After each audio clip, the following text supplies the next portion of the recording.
Southern Oregon Sports Talk with Matt Bagley. Presented by Medford BMW on 96.1 580 The Game. Merry Christmas, Happy Holidays, and let's say it together. One more week. One more week. I can't wait to get this year into the dumpster and start 2021. Hey, everybody, how you doing tonight? My name is Matt Bagley, and I'm on the air for 30 minutes till Monday Night Football gets going. I had a question that I wanted to lead the show with tonight. I asked that question on Twitter about an hour or two ago, and then I came up with a better one. But I'll tell you what I thought of initially. I wanted to ask about successful athletes. And when you think about successful athletes, your Tom Brady's, your Kobe Bryant's, rest in peace, your Michael Jordan's, your Babe Ruth, Hank Aaron, take your pick of the baseball greats. I wanted to know what makes a successful athlete successful. What trait best contributes to their success? Is it their work ethic? Is it their competitiveness? Is it their intelligence? Is it their charisma? Is it something else? Is it a physical trait? Someone mentioned footwork. I know my dad would mention the measurables. How big, how strong, how fast are you? He's also an old school Raider fan. Al Davis taught a whole generation to think that way. But I want to hear from you. What trait do you think best contributes to success in sports?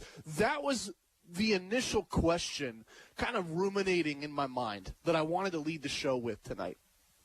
And you can chime in on that if you want, 541-630-4792.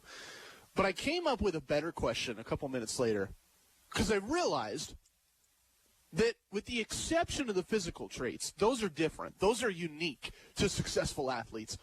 If you look at the mental and emotional traits that all those successful people have in common, they're the same traits that allow us to succeed in our lives. Relatable, right? Like, my fiance is great at going with the flow. She can embrace a new environment. She can adjust to that environment. And she can roll with the punches. And it's great in her job because she works as an assistant for a bunch of lawyers. And some weeks, there's just not that much to do. And that's okay. And they'll have her answer phones or, hey, we need you to go run errands. We need you to grab coffee for everybody. No problem, right? And then there's weeks like today, end of the year, really important in the law. You got a bunch of deadlines on December 31st of 2020. She is working like crazy today. Probably going to put in 11 hours at the law firm. She can adjust. My dad is similar. He has this ability to just always show up and pour every ounce of sweat he has in a job. No matter what it is, he can adjust to it. He's done sales, and he's done it well. He's managed, and he's done it well. He's worked as a janitor. He's worked as a cook. He's worked as a cab driver. He's done all sorts of jobs in his life, and he always gives everything he has to all of them. Right? That's his trait that allows for him to succeed in life. I think that is a much more relatable topic to start the show with. I was inspired to talk about this tonight because of an adage in football that I was reminded of over the weekend. The best ability is availability. The best ability is availability. That's an old football adage, and it makes a ton of sense if you think about it, because football was such a sport of attrition.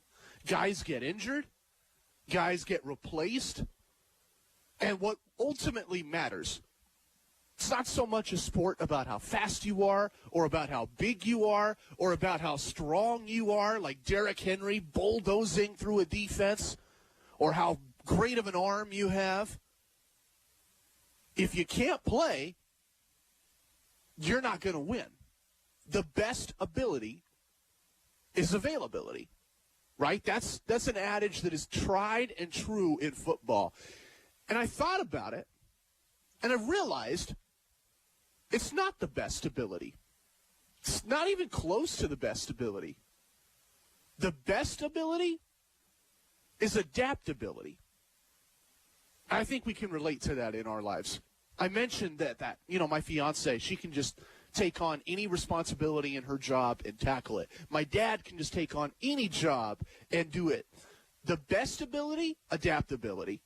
Consider quarterbacks. Justin Herbert was not the number 1 overall pick in last year's draft. I think now we realize he should have been. Did he put up the gaudy numbers that Joe Burrow did? No. Never won a Heisman, never won a national title either. Did he have the blue chip pedigree that Tua Tagovailoa did? No. He went to Oregon, not Alabama. He wasn't in national championship games and college football playoff games year after year. But when Justin Herbert got to the NFL, what has separated Herbert from his peers and what allowed him yesterday to smash a rookie passing touchdown record and completely alter the trajectory of that Chargers franchise is Justin Herbert can adapt. When he came to the Chargers, he had never run an offense under center. Now look at him. He's practically Peyton Manning in the backfield for L.A., changing plays at the line, getting the right open man, wiggling his way through pressures. Teams have tried to blitz him. He's unfazed. They've mixed their coverages. Doesn't matter. He still makes big plays week in, week out, and he's got that touchdown record to prove it. He can adjust. Joe Burrow, jury is still out. He's injured. Tua Tagovailoa, well, I like him. I believe in Tua. I said last year, that if he was healthy, the Dolphins had the steal of the draft. I think Herbert is the steal of the draft now. You look at Tua Tagovailoa's game film in the NFL. If you wonder why the Dolphins made the decision they made Saturday to bench Tua in the fourth quarter of a do-or-die must-win game if they have any hope of making the playoffs, they did it because Tua is a one-trick pony right now. He can't adjust. He is crazy accurate if you throw short stuff. If you just need 4 yards, he'll get you 4 yards. You just need to dink and dunk down the field, he can do that right now. And defenses have keyed in. The Raiders did really well. They ground his yardage totals to a halt on Saturday night. And that's when a quarterback needs to adjust. A week prior, Justin Herbert, he adjusted. He threw deep. Tua Tagovailoa couldn't adjust, couldn't throw deep. I think that's the difference between the two right now. I think the best ability in sports is adaptability. You've got to adapt. You've got to adjust. And it's not just in players, it's in coaches too. I go back to that game Saturday night. I'm still fuming about that. The Dolphins are a good team, and they're going to be a fun playoff team, but they didn't deserve to win that game Saturday. They won because Vegas lost it, because John Gruden can't adapt. It blows my mind. Imagine being an NFL coach, and in this case, you're an NFL coach of the worst defense in the league this year. Look at the numbers. Vegas is abysmal. They can't stop anybody.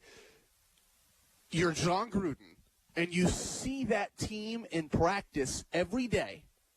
You watch film, you talk to the coaches, you have a better picture of the flaws of this defense than any other coach in all of sports. You know it intimately. You know it's flawed. You know it's broken. And yet, on Sundays, repeatedly, in big moments in big games, John Gruden still goes to the well for his defense. He'll punt on fourth down when he should go for it. He'll kick an extra point, and maybe he should go for two sometimes. And what he did Saturday was the last straw for me. I don't believe in him anymore because he can't adapt. A minute left in the game. The Raiders have the ball inside the 5-yard line, knocking on the door to the goal line, and John Gruden came at a crossroads. Do you milk the clock and kick a field goal? Do you lean on that defense that's the worst in the league, that defense that you see fail every day in practice for years, and you've seen fail repeatedly in the fourth quarter of that football game and in the subsequent prior 3 quarters of that football game? Do you trust that defense again? Or do you say, let's go get 5 yards, let's punch the football in the end zone, let's force Miami to score a touchdown instead of kick a field goal, let's take the pressure off our defense? I don't trust this defense. I trust the offense. Let's win the game right here. What does John Gruden do? He trusts his defense. He was making the same conservative decisions 20 years ago, and he's making the same decisions now. He can't. Hi, this is Dr. Bradshaw from Ear Care Dental. Did you know that a healthy mouth is the window to your overall health, and that a healthy smile free of decay is an important part of a strong immune system? Premier Care Dental offers you a comfortable and stress-free experience as you receive the dental care you need. Do you have missing, failing, hurting, or broken teeth? Premier Care Dental is here for you. We welcome insurance, and if you don't have insurance, we offer our in-house dental savings plan for greater access to quality dental care at an affordable price. Our new patients with no insurance enjoy a free consultation, including exam and x-rays. And if you mention this radio ad, you receive your first implant for $9.90 or your first crown for $7.90. Restrictions apply, and all promotions depend upon a clinical exam. Premier Care Dental is located in Medford, Ashland, Grants Pass, and Klamath Falls. Call us today at 541-200-6747. Visit premiercaredental.com. For the past couple years, your Jackson County commissioners have worked relentlessly to avoid wildfires and months of choking smoke. And then it happened. The Almeda and Obichain fires broke out in Jackson County. Law enforcement evacuated all of Talent, Phoenix, Shady Cove, large portions of Medford, and thousands of acres in rural areas. More than 2,600 residential properties and 198 commercial properties burned, and thousands of Jackson County citizens lost all or most of what they had. This has been your Jackson County Commissioner's greatest fear, and they'll continue to work tirelessly to rebuild. Please join us in asking that politics be set aside and that the state and federal stakeholders be prepared to put out every fire as it starts. Jackson County, this is not the time to let up. Visit jcwildfireandsmoke.com to sign the petition, get updates, and comment to our government partners in this effort. That's jcwildfireandsmoke.com. Are you ready for winter travels? It's the Built for the Holiday sales event at Butler Ford, and we've got the SUV for you. Hi, I'm Joel Nickerson, Ford sales manager, and right now is your time to save on a new SUV. That's Explorers, EcoSports, Escapes, and Edges, with 0% financing on 2020 Explorers and EcoSports for 72 months, or 0% financing on 2020 Escapes and Edges for 60 months. And if you're ready to trade in your old vehicle, we have an extra $2,000 of Ford trade-in assistance cash on top of the 0% financing on the Explorers, Edges, and Escapes. Buy, lease, big, small, Butler Ford's got them all. Huge discounts and savings right now at the Built for the Holiday sales event at Butler Ford through January 4th. Butler Ford, exit 19, Ashland. Not all buyers will qualify for Ford credit financing. See dealer for details. Trade Assist available to customers who currently own or lease a 1995 or newer vehicle who trade in. Offers end 1/4/2021. Southern Oregon Sports Talk with Matt Bagley. Talking local sports. Weekdays 4 to 6 p.m. on 96.1 580 The Game. Sorry about that technical difficulty, folks. I get as mad as you do when that happens. I might even get even angrier. I was talking about availability and adaptability in sports. Justin Herbert can adapt. Tua Tagovailoa can't. John Gruden can't adapt. Andy Reid can't. That was the gist of where I was going. Reid had the same criticisms lobbed at him 20 years ago that John Gruden gets now. Conservative play caller, screws up game management in big moments. His team always fails in the clutch. And then Andy Reid adapted. He turned in that clunker of an offense for the air raid. He ditched the safest quarterback in football, Alex Smith, for a gunslinger in Patrick Mahomes. And Andy Reid has never looked back. Andy Reid adapted. If John Gruden can't, he'll never win. Simple as that. I think we're seeing the ceiling of his Raiders tenure and the ceiling of John Gruden as a coach. We saw it Saturday night. He just cannot adapt. The best ability isn't availability. It's adaptability. Let's talk about the Fiesta Bowl. We'll also get into the James Harden trade rumors. And I want to know the biggest surprises, in your opinion, Week 16 of the NFL. Fiesta Bowl. Really quick. I'll put this in perspective for you. I know that fewer people have watched college football this year, and I get it. But there's still millions that are tuning in, and they're wondering why. They're wondering, what is this thing? What does it mean this year? What's special about it this year? And I don't have a good answer. I can't say that it is special because there's been so many things in 2020 that have superseded sports. I can't say that a New Year's Six Bowl is the be-all, end-all for Oregon. And this incredible achievement, this wonderful accomplishment. Hooey, right? We know better. There's a pandemic. There's a lot of other things in the world that are way more important than this. But what I think the Fiesta Bowl can be is a feather in the cap. 2020 is a miserable year. Nobody's had a good year. Even those of us who can say some good things have happened, it's still a bad year, all things said. But if you're Mario Cristobal at Oregon, your left tackle just went to the NFL draft. He's going to be a top 5 pick. Your star quarterback graduated. You had to replace him with a young guy, barely had any reps. Your offensive coordinator took a head coaching job in Vegas. Your defensive coordinator might be on his way to Boise all when this is all said and done. Oh, and by the way, you lost a playmaker in Javon Holland. You lost all sorts of talent on defense and all over the offensive line. All of those things in the rearview mirror, you might end 2020 with a Fiesta Bowl victory. That's a feather in your cap. You move on. 2021, real year, and you move on in style with a big win. That is the opportunity for Oregon. I don't think the Fiesta Bowl is the be-all, end-all, and I'm not going to focus the show on it this week. We're going to talk about it, but it's not going to dominate this show.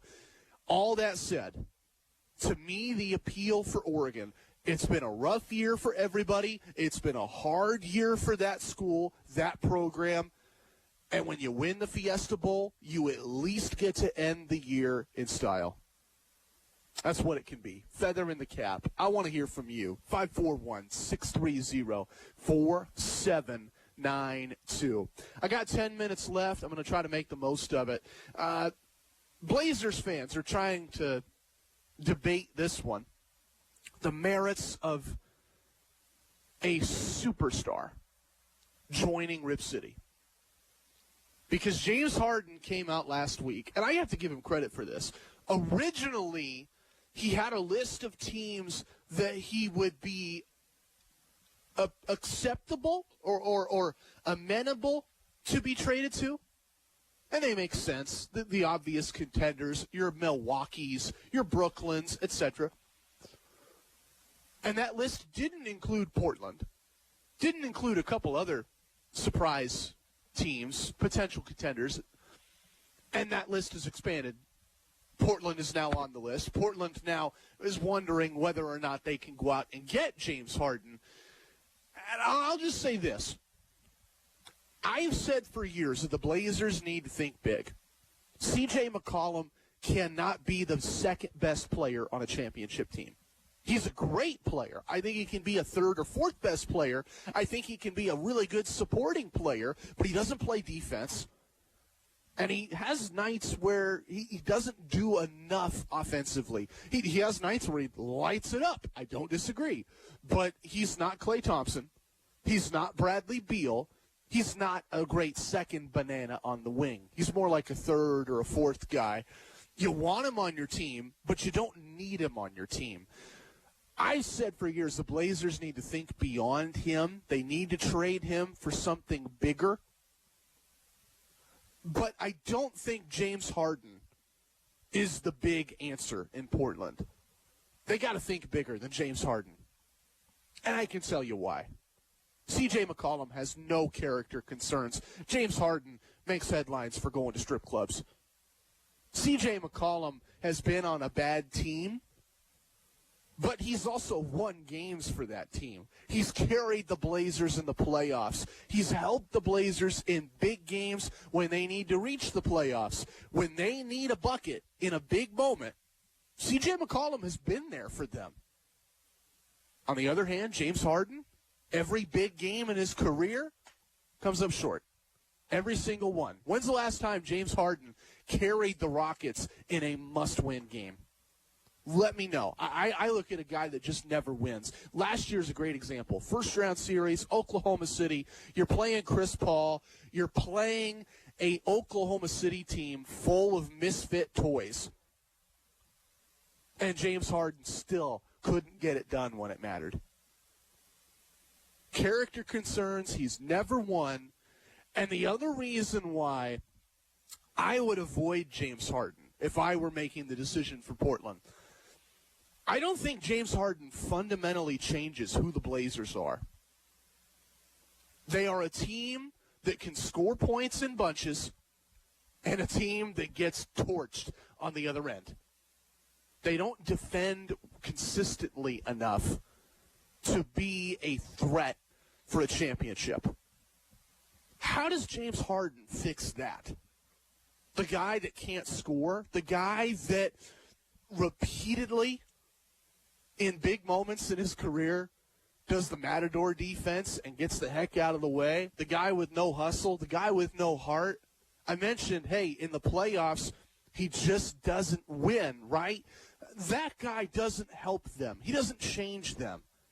And he sure doesn't contribute next to two other Matadors when you have Damian Lillard and you have Carmelo Anthony.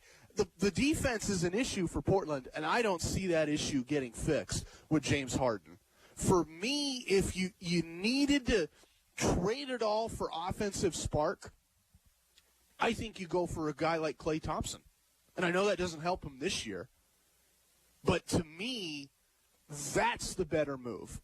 You pair him with Dame. You have a shooting guard that can hit threes and play defense, and you have somebody that has stepped up in big-time games. I don't think Golden State even considers that trade, but to me, that's the better move for Portland. If you're going to use all of your assets and you're going to go out and get a guy that many people believe is a top 5 player in the league, I think you're better off spending that money on a Klay Thompson or even a little bit less, and it might be a better fit overall.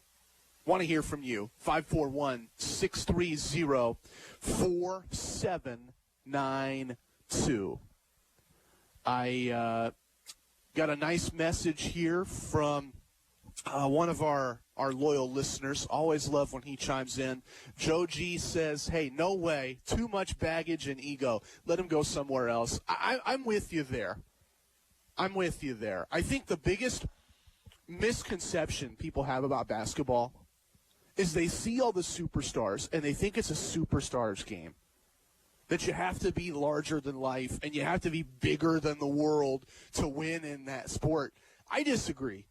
I don't think Michael Jordan cared about how he was perceived. I don't think Kobe Bryant in his later years, after Shaq left and he kind of had the wake-up call, I think he realized it doesn't matter what the world thinks about me.